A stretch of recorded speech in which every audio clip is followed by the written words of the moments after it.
नमस्कार दोस्तों, क्राइम तक में आप सबका स्वागत है। मैं हूं सुप्रतिम बैनर्जी। उत्तर प्रदेश में एक शहर है मैनपुरी। आप लोगों ने नाम ज़रूर सुना होगा। मुलायम सिंह यादव जो बहुत कद्दावर नेता थे उत्तर प्रदेश के, उनका ये गढ़ है, ये इलाका। तो खैर, एटा मैनपुरी का ये इलाका जो है अपने आप में पॉलिटिकल एक्टिवनेस की वजह से काफ़ी मशहूर है, जाना जाता है। इसी मैनपुरी शहर में एक जगह है खरपरी, और खरपरी से थोड़ा आगे अगर आप जाएंगे तो एक नहर बहती है। उसी नहर वाले रास्ते पर 11 अगस्त को, यानी पिछले महीने 11 अगस्त को एक महिला की लाश पड़ी हुई थी। जब उस लाश पर लोगों की नज़र पड़ी तो लोगों ने फौरन मैनपुरी पुलिस को इन्फॉर्म किया, इसकी जानकारी दी। लाश जो है नहर वाले रास्ते पर थी, तो सुनसान सड़क थी और झाड़ियों में पड़ी हुई थी, बिल्कुल रोड के ऊपर नहीं थी। तो जब लोगों ने पुलिस को इन्फॉर्म किया तो मैनपुरी की पुलिस मौके पर पहुंची और पुलिस ने मौके पर पहुंचकर देखा कि महिला के गले में एक चुन्नी लिपटी हुई है, और देखकर ऐसा लग रहा था कि शायद उसी चुन्नी से गला घूंटकर महिला की हत्या की गई है। मौके पर कोई ऐसी चीज़ जिससे महिला की पहचान पता हो पाती, वो पुलिस को नहीं मिली। हाँ, एक मोबाइल फ़ोन थोड़ी दूर पर पड़ा हुआ ज़रूर मिला, लेकिन जब पुलिस ने उस मोबाइल फ़ोन को अच्छी तरह से चेक किया, उसकी जाँच की, इस उम्मीद से कि शायद इस मोबाइल फ़ोन से महिला की पहचान पता चल जाए, उस मोबाइल फ़ोन में सिम कार्ड नहीं था। तो पुलिस ने डेड बॉडी को रिकवर किया, पोस्टमार्टम के लिए भिजवाया, उसकी कुछ तस्वीरें क्लिक की सीन ऑफ क्राइम पर, और साथ ही मोबाइल फ़ोन को जाँच के लिए अपने पास रख लिया। पुलिस ने जो तस्वीरें क्लिक की थी, उन तस्वीरों को पुलिस ने सिर्फ मैनपुरी ज़िले के अलग-अलग थानों में ही नहीं भेजा, बल्कि आसपास के जो दूसरे ज़िले हैं, एटा, इटावा, फर्रुखाबाद, इन सारे ज़िलों में भी पुलिस ने उस महिला की तस्वीरें भेजी, और अलग-अलग ज़िलों की पुलिस से रिक्वेस्ट किया कि काइंडली आप इस महिला को आइडेंटिफ़ाई करने में हमारी मदद कीजिए। कई दिनों का वक्त गुजर गया, लेकिन कोई जानकारी, कोई इनपुट न तो मैनपुरी के किसी थाने से पुलिस को मिल पाई, खुद मैनपुरी पुलिस को, और न ही आसपास के किसी ज़िले से। इस बीच पुलिस की कोशिश जो है वो लगातार चल रही थी। तकरीबन 11-12 दिन बाद पुलिस को इस मामले में एक खबर मिली, एक जानकारी मिली।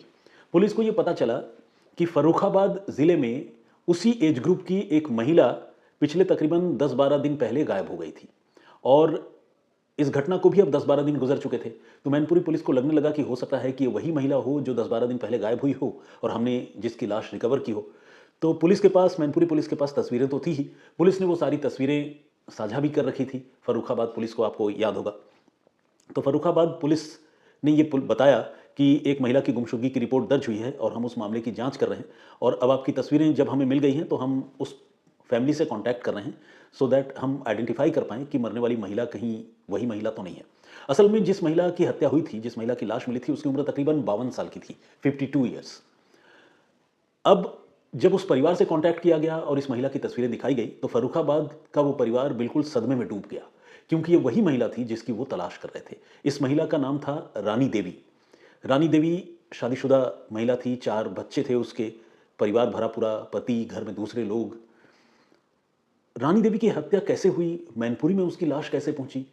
क्या हत्या वाकई मैनपुरी में हुई या कहीं और हुई? हालांकि सीन ऑफ क्राइम को देखकर लगता था कि शायद जान वहीं ली गई है, क्योंकि चुन्नी तभी भी गले से लिपटी हुई थी। अगर सिर्फ लाश को ठिकाने लगाने का मकसद होता तो शायद झाड़ियों में फेंक कर जो है कातिल भागता नहीं। हो सकता है कि कातिल लाश को नहर में या किसी और जगह पर फेंकने की भी कोशिश करता, लेकिन देख कर लग रहा था कि शायद कत्ल की घटना मैनपुरी में ही हुई थी। लेकिन फर्रुखाबाद से वो महिला मैनपुरी कैसे पहुंची, ये भी एक बड़ा सवाल था। तो इन सारे सवालों के तह तक अभी पुलिस को जाना था। अब चूंकि महिला की पहचान पता चल गई, रानी देवी का नाम मिल गया, घर वालों ने आइडेंटिफाई कर लिया, तो रानी देवी का मोबाइल नंबर भी पुलिस को मिल गया। मोबाइल फ़ोन अलबत्ता पुलिस के पास पहले से ही था, सिम कार्ड नहीं था। तो जैसे ही मोबाइल नंबर मिला तो पुलिस ने अब उसकी सीडीआर यानी कॉल डिटेल रिकॉर्ड निकलवाई, और ये चेक करना शुरू किया कि 10-11 अगस्त को आखिरी बार जब इस महिला की मौत हुई, उससे पहले इस महिला की किस-किस से बातचीत हो रही थी। तो जब सीडीआर पुलिस ने निकलवाई और उसका मुआयना किया, तो पुलिस ने देखा कि अरुण राजपूत नाम के एक लड़के से उस महिला की बातचीत हो रही थी, और आखिरी वक्त पर भी अरुण राजपूत से उसकी बातचीत हुई थी। अरुण राजपूत का जब मोबाइल नंबर पुलिस को मिला सीडीआर में, तो पुलिस ने उस मोबाइल की लोकेशन चेक की, तो पता चला कि हाँ, वो नंबर जो है मैनपुरी का ही है। इससे ये बात एस्टेब्लिश हो गई कि अरुण राजपूत नाम के जिस लड़के से आखिरी बार रीना देवी की बातचीत हो रही थी, अरुण राजपूत मैनपुरी का रहने वाला लड़का है। अब अरुण राजपूत की लोकेशन पुलिस ने निकाली मोबाइल फ़ोन के सहारे, और पुलिस ने उस लड़के को हिरासत में लिया। अरुण 25 साल की उम्र का एक लड़का था। अरुण से पूछा कि क्या रानी देवी को जानते हो, क्या है? अरुण ने मना कर दिया। लेकिन जब पुलिस ने वो तस्वीरें दिखाई और पुलिस ने सीडीआर के साथ उसको कन्फ्रंट किया, तो उसके सामने ये सच कबूल करने के कि हाँ, वो रानी देवी को जानता है, उसके पास और कोई चारा नहीं था। अब पुलिस ने उससे सख्ती की। ये जानने के लिए कि भाई आखिरी बार तुम्हारी बातचीत हुई थी, तुम्हारे मोबाइल फ़ोन की लोकेशन भी उसके मोबाइल फ़ोन की लोकेशन के साथ दिख रही है, तो क्या मामला है बताओ। अब अरुण ने अपना मुंह खोलना शुरू किया। ये अरुण ही था जिसने रानी देवी का कत्ल किया था, और अकेला। अब सवाल यह है कि फर्रुखाबाद की रहने वाली, पड़ोस के ज़िले की रहने वाली रानी देवी की हत्या अरुण ने क्यों की? कोई रिलेटिव नहीं, कुछ नहीं, कनेक्शन कैसे जुड़ा, कैसे बना? ये सारे सवाल पुलिस को पता करने थे। तो पुलिस ने इससे पूछा तो इसने बताया कि तकरीबन 1.5 साल पहले उसकी इंस्टाग्राम पर रानी देवी से दोस्ती हुई थी। रानी देवी बेहद खूबसूरत, दिलकश महिला थी और लगातार अपनी तस्वीरें और रील्स वो इंस्टाग्राम पे डाला करती थी। ये सब कुछ देखकर वो रानी देवी पर मोहित हो गया था। बोलचाल की भाषा में जिसे कहते हैं कि रानी देवी पर लट्टू हो गया था। अब वो रानी देवी के साथ इंस्टाग्राम पर चैट करने लगा। रानी को भी जो है शायद किसी अच्छे हैंडसम नौजवान की तलाश थी। हालाँकि वो शादीशुदा है, 4 बच्चों की माँ है इसके बावजूद। तो उसने अरुण से बातचीत शुरू कर दी। चैटिंग का ये सिलसिला तकरीबन 1.5 साल तक चलता रहा। दोनों एक दूसरे से मिले नहीं थे। अरुण जो है वो रानी देवी पर मोहित था, फिदा था, उसकी खूबसूरत और दिलकश अदाओं और तस्वीरों पर वारा जा रहा था। तो 1.5 साल तक ये सब कुछ चलने के बाद एक दिन अरुण ने ये तय किया कि वो अपनी गर्लफ्रेंड रानी से मिलेगा, और उसने कहा कि मैं मिलने आ रहा हूँ, और फर्रुखाबाद के एक होटल में अभी से, यानी आज की जो तारीख है, आज 3 सितंबर है, अब से तकरीबन 2 महीने पहले फर्रुखाबाद के एक होटल में उसकी रानी देवी से पहली बार मुलाकात हुई। अब जब रानी देवी मिलने के लिए आई और अरुण होटल में रानी का इंतजार कर रहा था, तो रानी को देखकर अरुण के पैरों तले जमीन खिसक गई। आप पूछेंगे भैया ऐसी क्या बात थी, ऐसा क्या हो गया? तो इसका जवाब यह है कि रानी देवी जो सोशल मीडिया में दिखती थी, हकीकत में वो उससे बिल्कुल अलग थी। रानी देवी की तस्वीर सोशल मीडिया में बहुत ही दिलकश, अट्रैक्टिव, आवाज़ जो है वो बिल्कुल लरसती हुई, खूबसूरत। और जब रानी देवी सचमुच होटल के कमरे में आई तो रानी देवी 52 साल की एक बुजुर्गियत की ओर बढ़ चली एक महिला नजर आई, जो डील डॉल वाइज भी काफ़ी तंदुरुस्त थी। तो जिस तरह का एक ख्वाब रानी देवी को लेकर अरुण के दिमाग में था, वो ख्वाब हकीकत में रानी देवी से मिलते ही चकनाचूर हो गया। ऐसा क्यों हुआ? ऐसा इसलिए हुआ कि रानी देवी जब भी इंस्टाग्राम पर या सोशल मीडिया पर अपनी कोई रील या तस्वीर अपलोड किया करती थी, तो अच्छा खासा मेकअप करती थी और ज़बरदस्त तरीके से फ़िल्टर का यूज़ करती थी, जिसकी वजह से वो उम्र में काफ़ी कम नज़र आती थी। और अरुण जो है, ये मान चुका था कि रानी या तो उसके उम्र की है या फिर हो सकता है उससे 4-5 साल बड़ी कोई लड़की हो। तो वो इस मैच के लिए मन ही मन तैयार था। वो रानी देवी को गर्लफ्रेंड मान चुका था और शायद आगे भी फ्यूचर प्लान कर चुका होगा मन ही में। प्रपोज़ल वाली बात अभी तक आई नहीं थी। लेकिन अभी से तकरीबन 2 महीने पहले जब रानी से होटल में उसकी मुलाकात हुई तो उसके सारे सपने टूट गए।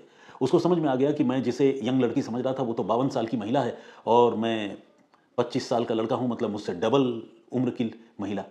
तो उसको बहुत ज़ोर का झटका लगा। अब वो सोचने लगा कि इस रिलेशनशिप का हासिल क्या है। तो खैर उस दिन तो उन लोगों ने होटल में वक्त गुजारा। उसके बाद मिलने जुलने का सिलसिला शुरू हो गया, क्योंकि रानी भी अब अपनी तरफ से अप्रोच करने लगी, अरुण भी मिलने लगा, महिला से बातचीत हो रही है। वो सपना तो खैर टूट चुका था। अब उसने रानी से पैसे वसूलने की शुरुआत कर दी। अलग अलग बहानों से खुद को बेरोजगार बताकर, अपनी ज़रूरतें बताकर वो रानी देवी से पैसे ऐंठने लगा, उधार लेने लगा। रानी ने तकरीबन 1.5 लाख रुपए इन्हीं 2 महीनों के दौरान अरुण को उधार में दिए। अरुण इन रुपयों को लगातार खर्च कर रहा था, मस्ती में उड़ाता जा रहा था। और धीरे धीरे एक वक्त ऐसा आया जब रानी जो है अब अरुण पर दबाव बनाने लगी कि अब मुझसे शादी कर लो, बहुत हो गया, बहुत दिनों से ये रिश्ता चल रहा है, अब शादी कर लो। अरुण जब ये बात सुना तो वो हक्का बक्का रह गया। उसे लगा कि भाई ये तो अब तक तो ठीक चल रहा था, अब शादी कैसे करनी? 4 बच्चों की माँ है, मैं 25 साल का लड़का, घर परिवार में क्या जवाब दूंगा, समाज में क्या मुंह दिखाऊंगा? लेकिन रानी अब पीछे पड़ चुकी थी। उसने कहा कि या तो शादी कर लो या फिर पुलिस के पास या फिर जेल जाने के लिए तैयार रहो, और मेरे 1.5 लाख रुपए तो तुरंत वापस करो। अब अरुण की हालत ऐसी हुई जैसे काटो तो खून नहीं। उसने सोचा कि अब इस समस्या से कैसे मुक्ति पाया जाए। बहुत दिमाग दौड़ाया, बहुत प्लानिंग की, कोई आइडिया समझ में नहीं आया, क्योंकि रानी जो है बिल्कुल पीछे पड़ चुकी थी। अब उसने तय किया कि वो रानी से पीछा छुड़ाने का एक ही तरीका है कि उसकी जान ले ले। उसने रानी को बुलाया मैनपुरी में फिर से मिलने के लिए। रानी को पता नहीं था कि अरुण उसके कत्ल की प्लानिंग कर चुका है। दोनों रजवाहे वाले रास्ते पर प्रेमी जोड़े की तरह हाथों में हाथ डाले हुए चलते चले गए। काफ़ी दूर तक सुनसान जगह पर गए और उसके बाद एक जगह जाकर बैठ गए। प्यार भरी बातें होती रही। इस बीच अरुण अचानक तेजी से उठा और रानी के गले में जो चुन्नी लटक रही थी उसी चुन्नी से उसने रानी का गला घोंटना शुरू कर दिया। तब तक घोंटता रहा जब तक कि उसके हाथ पैर ढीले नहीं पड़ गए और रानी का जिस्म ठंडा नहीं पड़ गया। अब उसकी हत्या हो चुकी थी।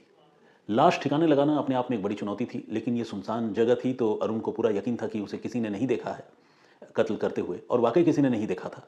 तो उसने रानी का मोबाइल फ़ोन लिया उसमें से सिम कार्ड हटा दिया और गुस्से में या जो भी दिमाग में रहा हो कत्ल करने के बाद, हो सकता है कि बहुत प्रॉपर प्लानिंग नहीं कर पाया, जो भी उसके माइंड में रहा उसने वो मोबाइल फ़ोन वहीं फेंक दिया। शायद सोचा कि मोबाइल फ़ोन साथ रहेगा तो पकड़ा जाऊंगा, सिम कार्ड कहीं और फेंका और सिम कार्ड निकाल कर चला गया।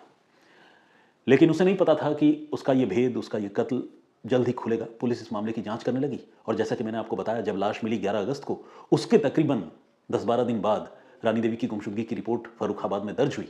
और जैसे ही गुमशुदगी की रिपोर्ट दर्ज हुई और फर्रुखाबाद पुलिस ने मैनपुरी पुलिस से शेयर किए गए इनपुट से अपनी रिपोर्ट में लगाई गई तस्वीर का मिलान करवाया, तो देखा कि हाँ, ये रानी देवी ही है जिसकी हत्या पहले ही मैनपुरी में हो चुकी है। इस तरह से वो इन्फॉर्मेशन कोरोबोरेट हुए, एक दूसरे से मिल गए और फिर इस मामले की जांच आगे बढ़ी। इस पूरे मामले में सबसे शॉकिंग, सबसे चौंकाने वाली बात है फिल्टर। एक फिल्टर कितना खतरनाक और जानलेवा साबित हो सकता है। बेसिकली मैं कह तो रहा हूं फिल्टर, लेकिन दोष फिल्टर का नहीं है, दोष है इस तरह के रिश्तों का जिसका शायद कोई हासिल नहीं होता। रानी देवी को मेरे हिसाब से इस तरह के खतरे से और अपने पूरे परिवार को धोखा देने से बचना चाहिए था, जो उन्होंने नहीं किया, जिसका नतीजा रानी देवी को अपनी जान देकर चुकानी पड़ी। इस पूरे घटनाक्रम पर आपकी सोच, आपका नज़रिया क्या है, प्लीज़ हमें कमेंट करके ज़रूर बताइएगा। जो प्रीवियस स्टोरी मैंने आपको सुनाई थी, हमने बताया था कि किस तरह से मुंबई के एक ड्राइवर का पुणे में कत्ल हो गया और कत्ल के बाद उस मामले का पुलिस ने कैसे कड़ी दर कड़ी जोड़कर खुलासा किया। बहुत सारे लोगों ने उस घटनाक्रम के ऊपर कमेंट किया है और बहुत सारे लोगों ने मेरी सेहत की फिक्र करते हुए भी उस पर कमेंट किया है। तो आइए कुछ लोगों के नाम और कमेंट्स जो है जल्दी से पढ़ता हूँ। अरविंद पाल ने कहा है कि टैक्सी ड्राइवर का काम बहुत रिस्की होता है। ये बिल्कुल आपने 100% सही बात कही है, क्योंकि टैक्सी ड्राइवर जो है वो रैंडम लोगों के साथ अलग अलग वक्त पर अलग अलग जगहों पर जाते हैं। उन्हें नहीं पता होता है कि जिसने उसको बुलाया है, जो उसका पैसेंजर है, वो कोई शरीफ आदमी है, गुंडा है, बदमाश है, उसके मन में क्या चल रहा है। तो काम रिस्की होता है, इसमें कोई दो राय नहीं है। जोड़ीदार शायर के नाम से एक आईडी है, उन्होंने ये कहा है कि चंद पैसों के लिए लोग जिस तरह से हरकतें करते हैं, किसी की जान ले लेते हैं, वो ये सोचते नहीं है कि उसके परिवार का क्या होगा। देखिए, परिवार की भी बात छोड़िए, मैं तो कह रहा हूँ कि जिस आदमी की हत्या कर रहे होते हैं उसके ऊपर कितनी बड़ी ज्यादती करते हैं, वो कितना तड़पता होगा, उसकी आत्मा जब शरीर से निकलती होगी तो क्या तकलीफ से गुजरती होगी। कोई भी शरीफ आदमी ऐसा करने के बारे में सपने में भी नहीं सोच सकता। एसके जाहिर साहब का कमेंट है, बहुत बहुत स्वागत आपका। इन्होंने कहा है कि 100 साल जियो, आप दुआ करते हैं हम। देखिए, 100 साल जिए, ये तो आपने जिसे कहते हैं कि जज्बाती होकर कह दिया या लिख दिया या कहा जाता है। मुझे लगता है कि जितना भी जिए सही जिए, हाथ पैर सही सलामत रहे, शरीर जो है सही चलता रहे और अपने लोग अपने आसपास रहें, ये बहुत बड़ी खुशकिस्मती होगी। 100 साल तो खैर बहुत लंबी इनिंग है, पता नहीं आज के तारीख में वो इनिंग कितने लोग पूरा कर पाते हैं। अमित हैं हमारे दर्शक, उन्होंने भी कमेंट किया और उन्होंने कहा है कि आप हमेशा स्वस्थ रहें और ऐसी कहानियाँ सुनाते रहें। परूप श्रेष्ठा जी जर्मनी से हमारे रेगुलर लिसनर हैं। सुरितरंजन राउत हैं ये, गुड जॉब सर, इन्होंने लिखा है। और आमना समथिंग के नाम से एक आईडी है, मैं आईडी तो नहीं पढ़ पा रहा हूँ एग्जैक्टली, क्योंकि नाम और सरनेम एक साथ जुड़े हुए हैं। आगे लिखा हुआ है प्रे फॉर पंजाब। बिल्कुल आपने सही बात कही, पंजाब के लिए इस वक्त दुआओं की ज़रूरत है। पंजाब में बाढ़ जो है वो विकराल रूप ले चुका है और लोग बहुत ज़्यादा परेशान हैं।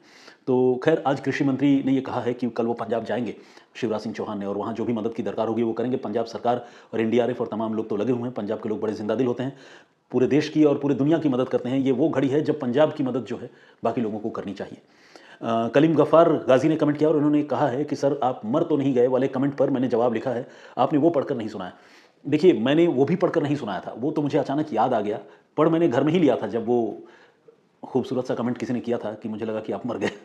तो खैर गफ़ार साहब, आपने उसकी पुरज़ोर मजम्मत की थी और उसको बड़ी लानतें भेजी थी, ये मैंने पढ़ा था। Thank you very much for your support. और इसके अलावा राजेंद्र वानी ने कमेंट किया है, बहुत बहुत स्वागत आपका। नवारा किमले का कमेंट है। श्वेता यादव जी और चानन राम जी, ये गुरुग्राम से हैं।